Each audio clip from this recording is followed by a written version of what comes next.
Matt Sinclair. Today I wanted to follow up on an earlier video about reverse network effects and talk about some of the other complications in the winner-takes-all narrative that digital markets have an irresistible tendency to monopoly.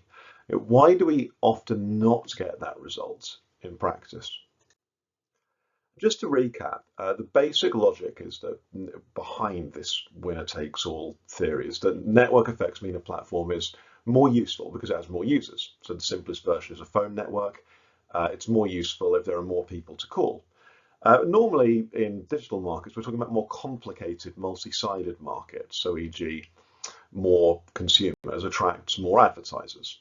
Um, and that could lead to a winner-takes-all market in theory because the largest platform is more and more useful and gets more and more users as a result, and over time pushes out the smaller platforms. But there are a few reasons that's not normally how it actually works. That isn't how it's tended to work in the past. You can look at the rise and fall of MySpace. You can look at what's going on in the digital ads market. Now, you wouldn't bet against the big two coming back, but it is an example where newer players have been eating into the market share of the big two in recent years, as you can see from that graph on the right. So why? First, and I talked about this in that earlier video, bigger platforms aren't always more attractive. Often it's a balancing act between the advantages of scale and the challenges for its users that come with a larger, less exclusive, more competitive network. A lot more detail on that in that earlier video. Second, I'm going to talk about this today, is multi-homing. Often users aren't forced to choose between networks. Even if a large network becomes more and more valuable, people can still find smaller platforms attractive if they've got other advantages or when they want to break from those reverse network effects. Thirdly, I think most profoundly of all, there's the dynamic competition. The profits that come with establishing a big network with lots of network effects pulls in other businesses with their own advantages, innovating to try and take a chunk out of that market. I think all of this comes together to produce the digital markets we actually see in the real world, which are far less predictable, have waves of innovation challenging incumbents, not some straight lines of concentration. So first, multi-homing.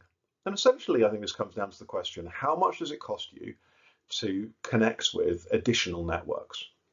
And I've just given two extremes here. So in the case of established regulated utilities, that cost is often prohibitive. You can't just hook up another water network, for example, alongside your existing connection to the pipes. There's a whole load of physical infrastructure that makes that hard. In digital markets, the cost varies. It's a spectrum. In some cases, there might be some investment you've got to make in learning how to use a platform, or you might have to buy some physical hardware that's attached to it. But it's often pretty much effectively zero. It's absolutely commonplace. People have loads of apps on their phone that deliver basic instant messaging services. Being able to get in touch with someone and share information one-to-one or among small groups, there may well be a dozen ways you can do that on your phone, let alone through other technological means. And sure, few of these are owned by the same company, but even leaving that aside, there's plenty of alternatives.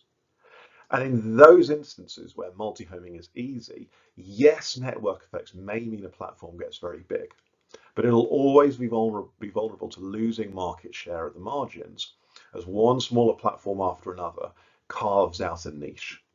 Carves out a niche because there is just a setting in which it works for people better. And then over time, you can start to lose that sense of inevitability, lose those network effects if it doesn't stay at the cutting edge. The threshold effect, I think, will often be a bigger deal, which is, so it's not a winner takes all market, but network effects will still matter because you need to find a way to get a platform big enough in some segment that it will get that critical mass where users can find that it works to connect them with the people they want to connect with. So it's not that network effects aren't important in these markets, but they're important as part of how people get started, not that there's some meaningful sort of lone position at the top that people are fighting over in terms of owning that market.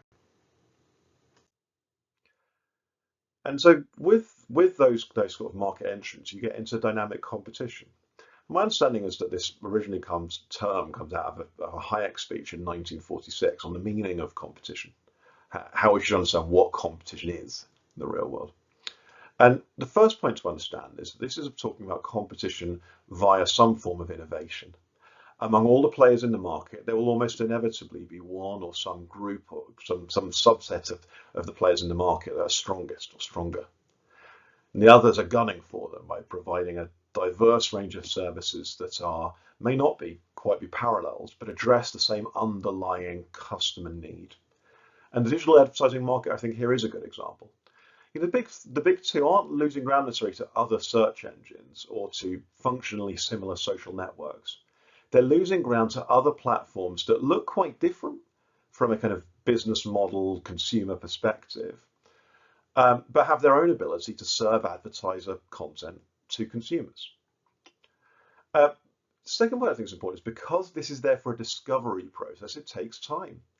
There will be windows in which platforms that have created a lot of valuable network effects, create a huge amount of value to consumers, make a lot of money. It is those earnings that lure in a load of clever people working out how to take their share.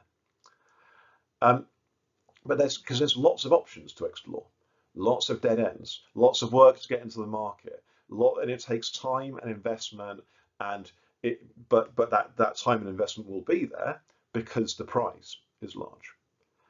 And so a few years ago, I remember an economist who sort of worked with the European Commission was talking about how dynamic competition was kind of this always just around the corner, a bit of a myth in these markets because it had taken too long. And I think what was then a nascent sign of challenges to the big digital platforms digital advertising is such a big example. It's an important one. We're seeing it now. And I think it is a time issue, not a fundamental barriers to entry issue. Finally, and a bit more of a minor point, but one I think is worth giving some thought, is that this is often competition by providing different goods and services or taking a different approach to get there, which means that a dynamic competitive market will often have players, sort of market participants that look different. And that can look bad from a mindset that's looking for perfect competition between homogenous competitors who just compete on price, right? That looks bad, but I think that creates a challenge for policymakers.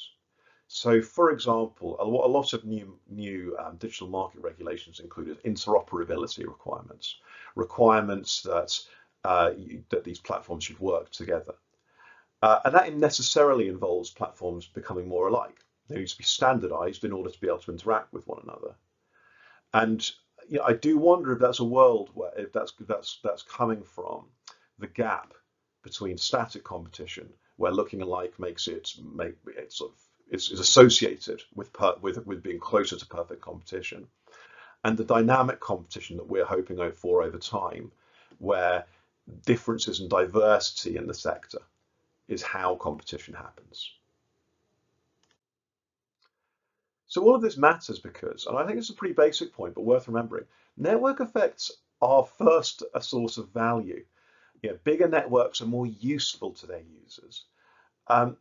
The way that value scales with the size of the platform varies. This is a graphic from an A16Z, the venture capital fund presentation on that point. But sometimes we focus so much on the consequences of network effects for market structure that we forget that they are in themselves just a good thing. It's value being created. And what we don't want to do is kill network effects. We don't want to make digital platforms less useful. You can imagine a world with 1,000 different card schemes, but it's going to be a nightmare. You're going to have to, your wallet's going to be the size of a briefcase, and you're going to have a hell of a time finding the card that your given merchant accepts for any particular transaction. Network effects are first and foremost a source of value. Their impacts on market structure are downstream of that. And I think also means that attempts to kind of push this uphill and try and stop the formation of large networks where there are network effects but by breakups or whatever, you're going to find that this market structure reasserts itself because in the end, it's the system that's most valuable to users. But there are other consequences.